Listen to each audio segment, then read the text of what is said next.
biggest challenge for a regulator is you're always trying to get the best information to make the best decision.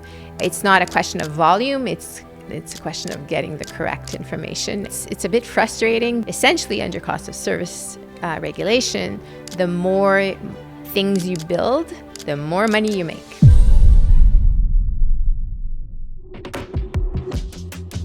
Welcome to Under Review, powered by Ultimari, the interview series where we unpack the decisions that shape what gets permitted and what gets delayed across North America. My name is Josh Malate, a co-founder of Ultimari, and I'm your host today. Each episode, we sit down with regulators, subject matter experts, practitioners, and project leaders to break down the rules, the realities, and the playbook for getting critical infrastructure approved. I am excited to have our first guest with us today, Anne Michaud. Welcome, Anne. Thank you. Anne's background is incredibly rich. Here are just a few highlights. Anne served as a commissioner at the Alberta Utilities Commission, where she was appointed in 2008 and named vice chair in 2018, helping lead some of the most consequential discussions in Alberta's power and utilities landscape. Before the AUC, Anne built deep expertise as a partner at Deloitte, specializing in transfer pricing. And prior to her time at Deloitte, she was also a formal federal crown counsel. Anne represented the government in tax and civil litigation, and also spent 2 years as a counsel to federal negotiators who were negotiating with BC First Nations. She's a lawyer with a master's degree in international trade law, along with a JD and a Bachelor of Arts. She also holds the ICD designation. Since retiring from the AUC, Anne has continued advising across renewable power generation, utilities, and regulatory technology, bringing a rare regulator meets practitioner lens to the realities of the regulatory process. Anne, as I describe all of this, what drew you to this field? Did you grow up wanting to be in regulatory? I don't think anyone does. Or there might be one exception, actually. I think a former chair of the AUC grew up wanting to be a regulator. In any event, I did not.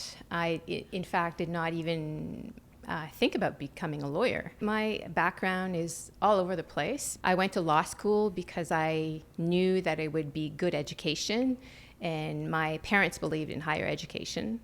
And I was told that you can get a law degree and you don't even have to practice if you don't want to. It's just good education. So I did that. But of course, once you go through law school, you want to know what practice is about. So I delved right in, went into litigation, tax litigation. I went and did all kinds of things with the federal government as a Crown attorney, which was really, really interesting. But along the way, I kept looking for that thing. I was curious about all kinds of things, and that's how I joined Deloitte in Montreal. After a few years, I was looking for other challenges, and transfer pricing, which was part of tax. The rules had just changed. They wanted someone with a tax background. That's how I ended up there. But really, all life stages and career changes all happen by me running into someone saying, hey, have you thought of this? That's how it happened with utilities. A friend said, hey, my friend Willie Grieve is looking for commissioners. I think you should go and talk to him. And so I went and talked to him thinking he's going to look at me and say, you don't know anything about utility regulation. I ended up spending 13 years as a regulator. Wow. And all thanks to Willie asking you to come on board.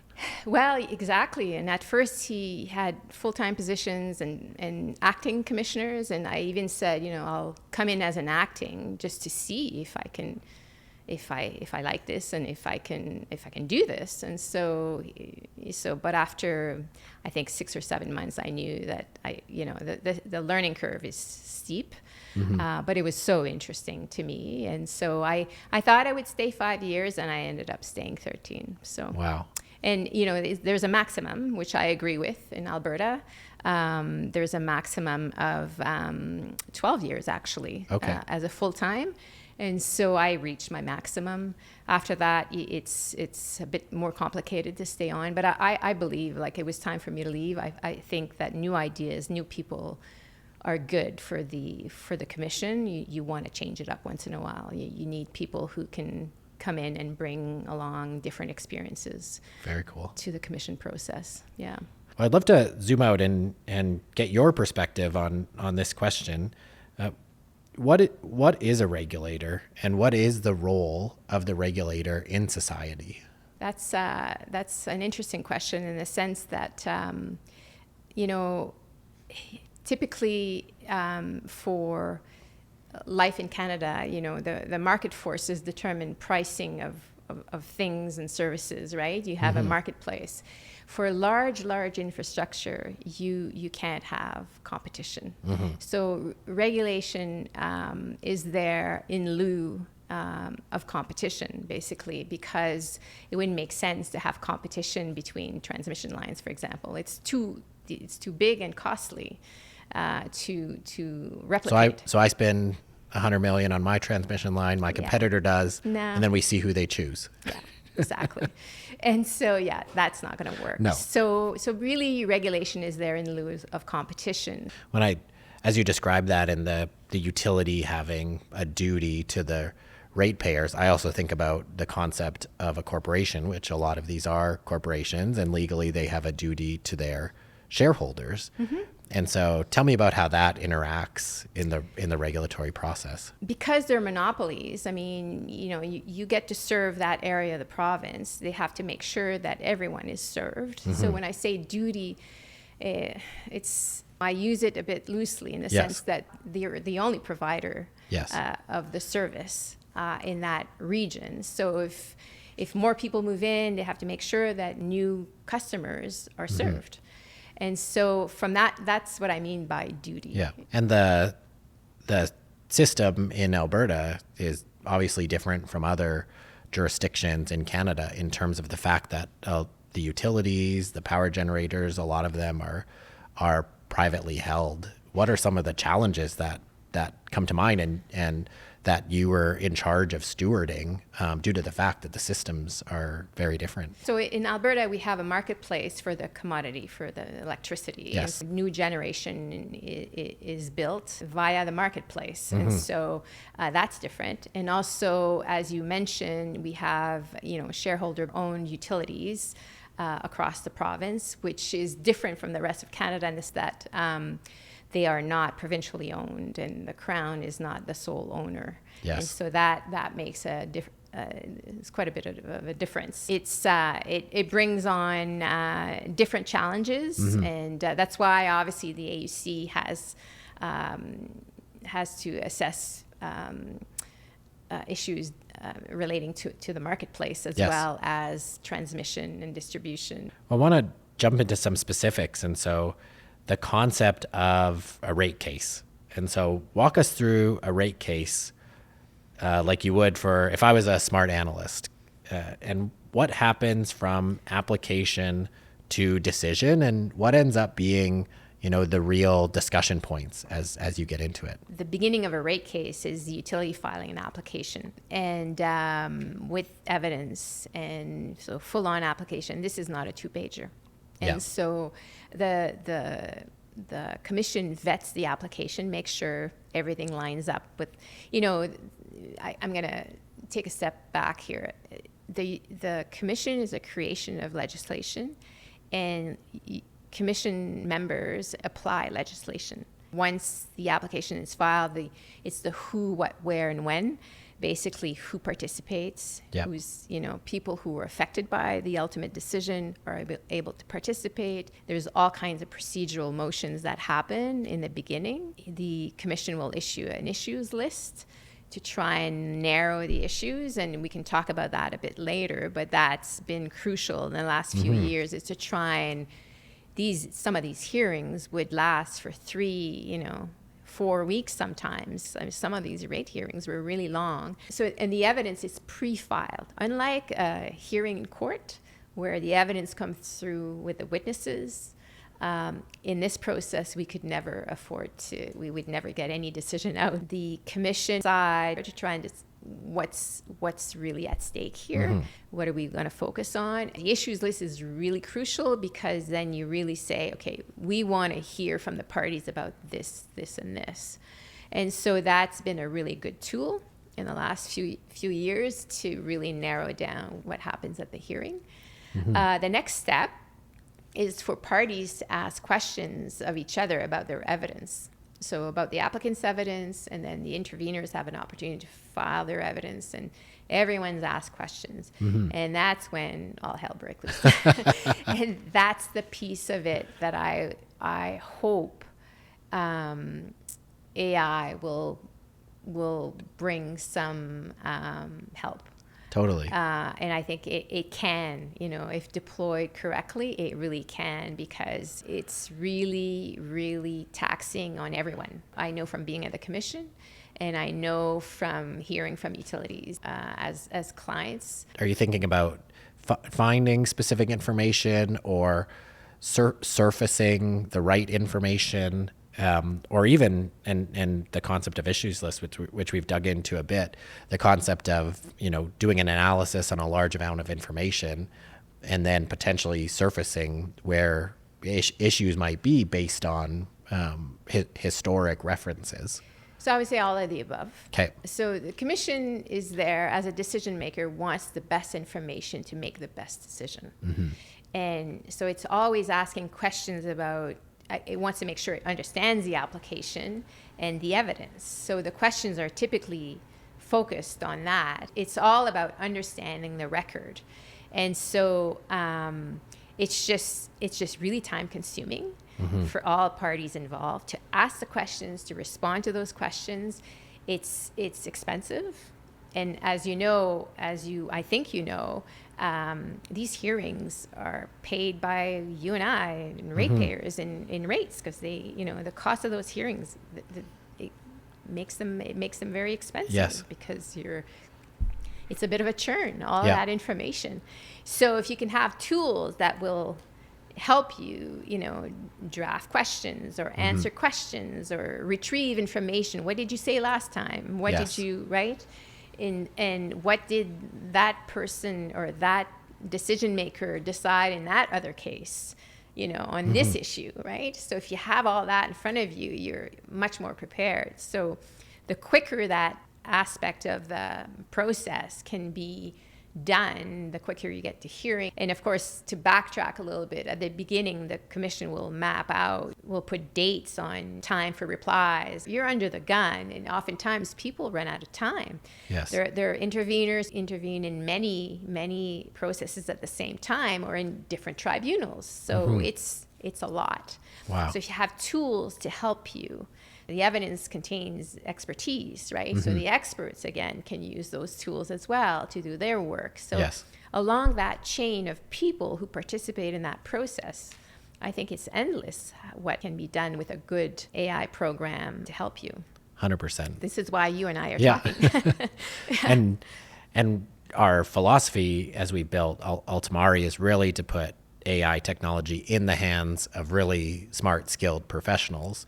So this is about those experts who do know, who can evaluate evidence. This is about just giving them a tool to surface relevant issues out of large amounts of information. It's not to replace their judgment or their knowledge in any way, but it just gives them tools to do it way quicker. Let's talk about information asymmetry, which is an interesting topic. And so, as you mentioned, evidence is a key part of the process, but utilities often hold the best information in some of these processes. And how do regulators and interveners deal with that information gap? Well, I mean, that's the biggest challenge in my opinion, is the biggest challenge for a regulator, is you're always trying to get the best information to make the best decision.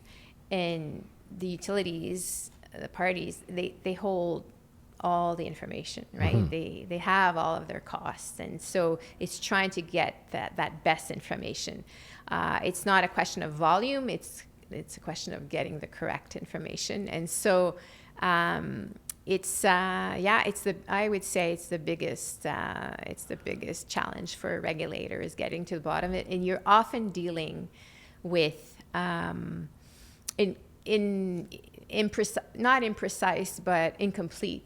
You don't always have a complete picture, and sometimes you just have to make a decision, right? You just have to keep moving. Yeah. Things have to keep keep running along. Yeah. And so it's a bit frustrating. And so that IR process is so important. You'd rather have, 10 pages that really answers the question as opposed to 10,000 that just skirts around the issue. And we think about that as we're applying AI technology in the space. You describe, you're really interested in 10 pages of information, but it could be spread across 10,000, or it might not be in there. And the expense and the friction of going through the 10,000 is significant. And so when we think about building our tools in terms of digesting large amounts of data, we have specific agents around as information request responses are provided, like digesting them and digesting all the evidence or reference material to really surface again. And I think we're coming back to this a lot, which I find interesting, to how they relate to key issues or the issues list. I mean, that's why there's a hearing. That's why there's a process, is to discuss a few key things. But so much of the process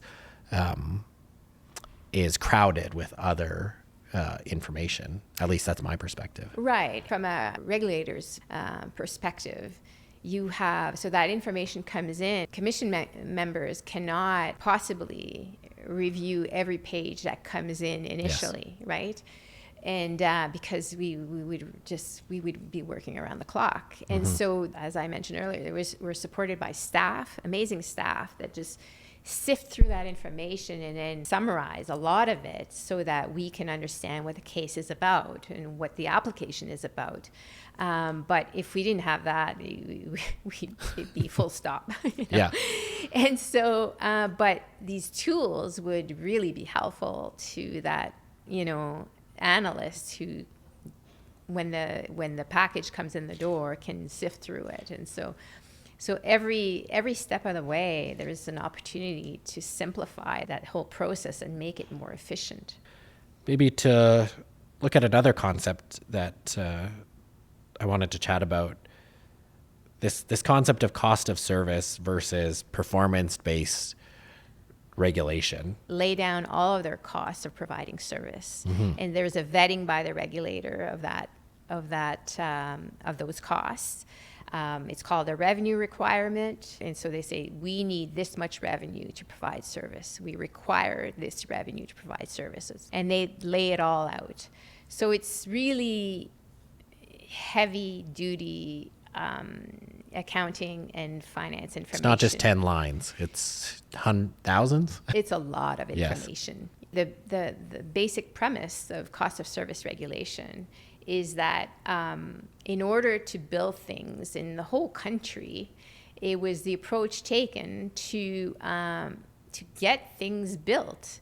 And so the utilities will bring all their CapEx, OpEx to the regulator, and the regulator will do a prudence review of where they invested the money and whether it was done prudently, and then they will also allow their investments to go into rate base. Yes. And then establish a rate of return on that rate base. Yes. And so that's how utilities make money. So under cost of service regulation, the more things you build, the more money you make. So that's the basic premise. Yeah. And so utilities have been operating under that, I don't know what the word is, but that Regime? Regime, yeah, it's a regime. It's exactly that, for a really long time. Yeah. And so the incentives are kind of a bit strange, because you don't build a new substation, you find another solution instead of a substation that is not something in the ground that is only a service, you're not going to make as much money. So the incentives are to build. We used to say we need transmission lines, we need safe and reliable service, but we don't need gold-plated transmission lines. Yes. Yeah. Right? Yeah. But the incentives are there for you to keep spending money on building things, because that's how you make more money. So then the only throttle on that model becomes the regulator.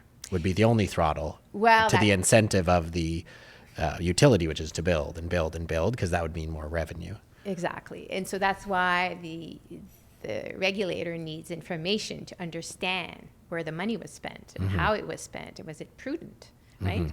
Hence all of the information requests, and how they're always looking for information. And then that leads us to performance-based regulation. So how does that differ from cost of service? I think very bright people across North America realize that there's clearly an issue with cost of service. It's served the building days really well to build large things. People vested because you want the utility to have a good rate of return so that people keep investing. So that served it well. But now, because of the information asymmetry and because of this incentive to keep building, it's hard for the regulator to really determine ultimately what's prudent and what's not. Performance-based, it's a mechanism whereby you do have a cost of service application in the first year, formula-based. The formula will kick in, and there's all kinds of levers in there, and I can't get into too much detail here, but a response to cost of service to try and get to the information asymmetry problem, but also get the utilities to be more efficient. If you're efficient and you use your equipment and deploy your people well, then you'll be able to make those returns. But if we see that you're making way too much, you're cutting here and there, you still have to provide safe and reliable service. That doesn't change. There are parameters in there. Interesting. Less hearing time because they get their PBR plan for a number of years, and then they rebase under cost of service for 5 years later. Interesting. Unless an event happens and they can come back into the regulator. There are all kinds of rules in place of how you can do that. Both regimes still are alive and well across North America. When we look at another stakeholder in the system, interveners, what's their role then in those types of discussions? Are sometimes they